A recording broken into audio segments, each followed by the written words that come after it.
So as the new Minister of State for the Future of Transport, I'm determined to make sure we showcase the very best of technology here in the UK. And for my first showcase, I've come today to Oxbotica in Oxford, one of the world's leading companies in autonomous vehicles. And I'm here with Paul, CTO, founder, and driving light behind the technology. That's great to have you. Paul, thank you for having me. For those who are not familiar, can you just tell the story of just how fast this revolution is coming and what autonomy means in the vehicle space?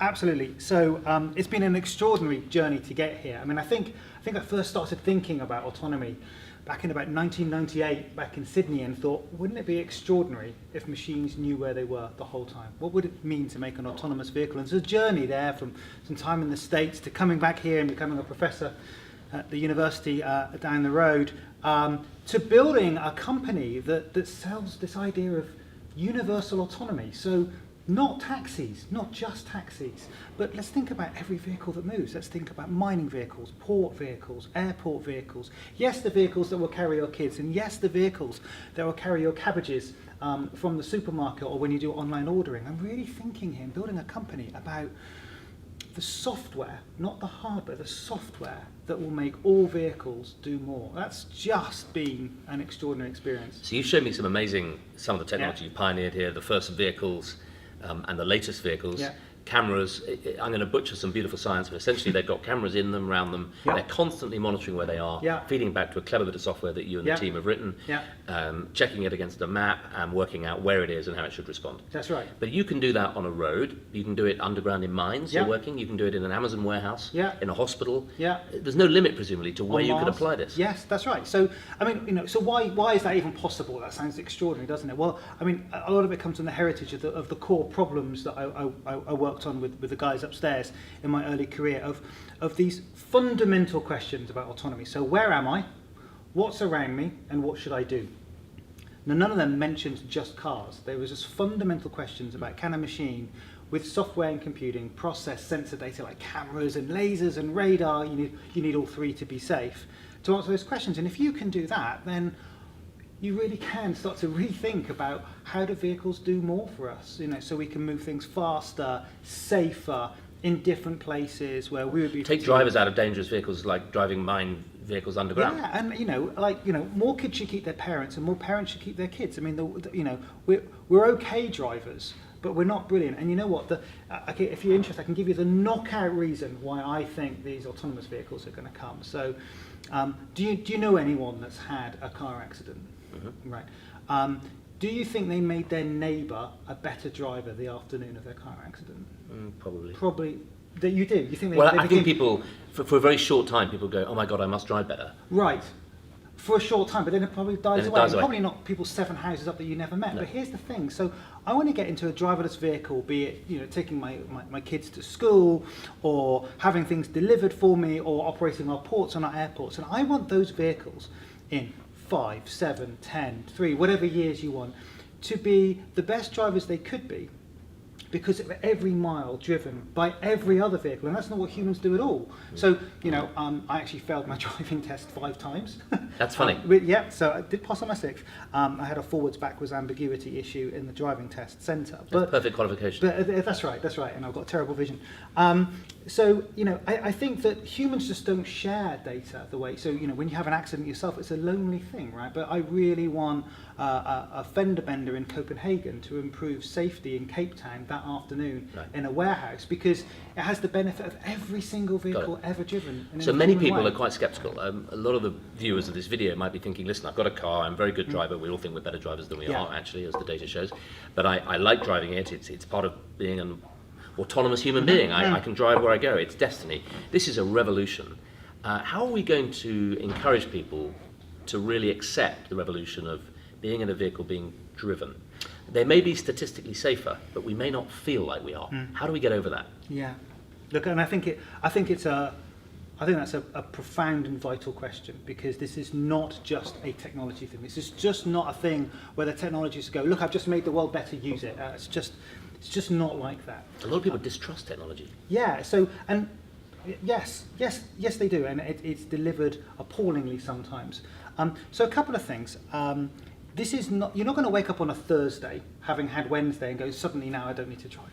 So it's much more blended than that. there are ports in the world that have been working fully autonomously with no humans for 18 years.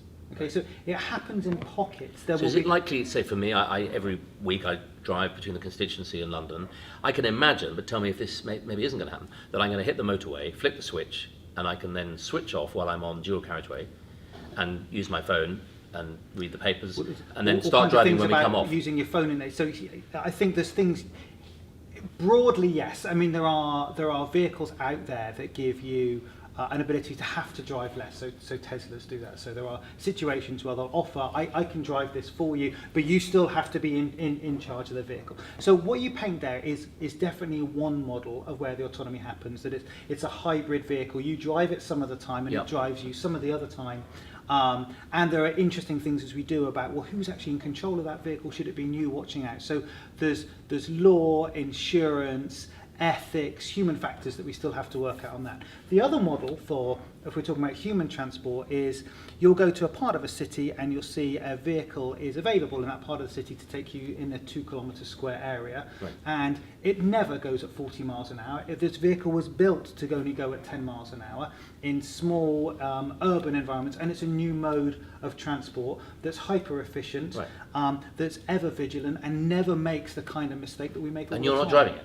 And you're not driving. So you can use your phone, you can take photos. So a microbus, you know. So this is like, and we call that geofencing. And I think that, I personally, I think that's where we'll see it in greater numbers first. Is that there will be areas, just like at the moment, buses don't necessarily come to your home. You know, there's a place you go to where the bus operates, and so it works in a region. That bus service works in that area, so that you can exactly extend that model to new transport, so not replacing transport, but new transport services in cities. So actually, I'm thinking I'm going to take the rapid autonomous transport for that kilometre to do that on my way home from the shops. Got it. So look, I want to ask about technology leadership. This is an amazing company. I've just met some incredible people upstairs working on software development.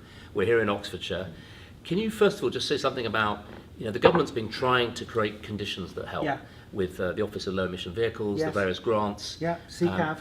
Has that been helpful to you as a business? Yeah, it's been. Look, it was the catalyst, right? So the Transport Systems Catapult, the Centre for Connected and Autonomous Vehicles, they provided the timing and the inertia to do some of this stuff. They provided the focus and some of the income we needed to get going in our first 4 years, and it has been extraordinary. And they've stuck at it, and there was a strategy here that robotics and transport and autonomy should come together, and we should decide to play a big part in that. And I have no qualm in saying at all, it was instrumental in the catalysis to getting us going. This came out of the 8 Great Technologies, David Willetts, the coalition. Absolutely. I mean, I stuck him in a car and said, this is coming, and it was back in 2012 in a Nissan Leaf in the university, and said, this is happening. This technology is nascent and it's coming fast. So I think people think of this as really sort of California. Why you've made a choice? You could have gone to California. Made a choice to create this company here. Can you say something about why Britain is a great place? Why the UK is a great place to do this? We play cricket. Yeah, because that doesn't happen in the States. So I was in the States, and I decided to come back here to build an academic career and an entrepreneurial career here in the UK. So let's be clear. There are some extraordinary things about the UK. We're in Europe. It's our proximity to Europe. It's not the West Coast. Our universities are best in the world.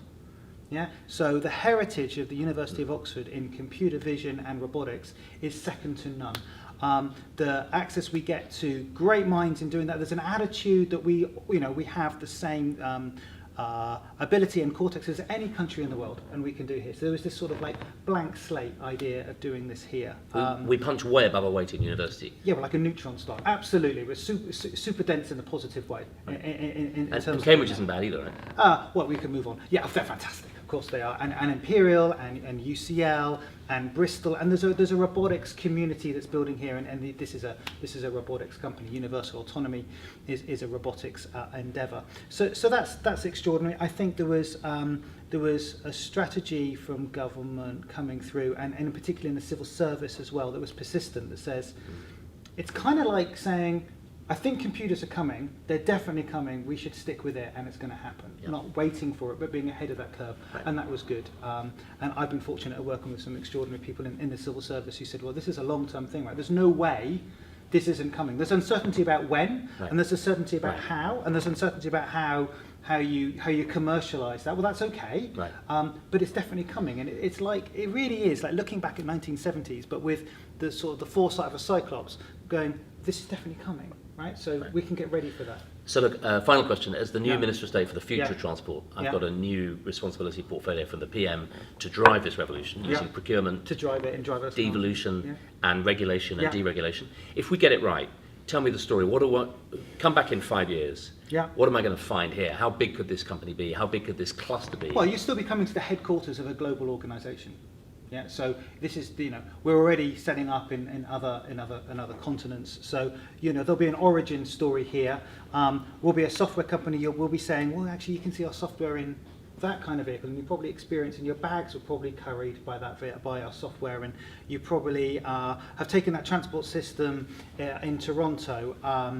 We'll be talking to, because it will be like those baggage carousels at the airport. You've done no, one of those. the actual vehicles that carry your vehicles. stuff. I mean, like the adage I have with the company is bits to move atoms.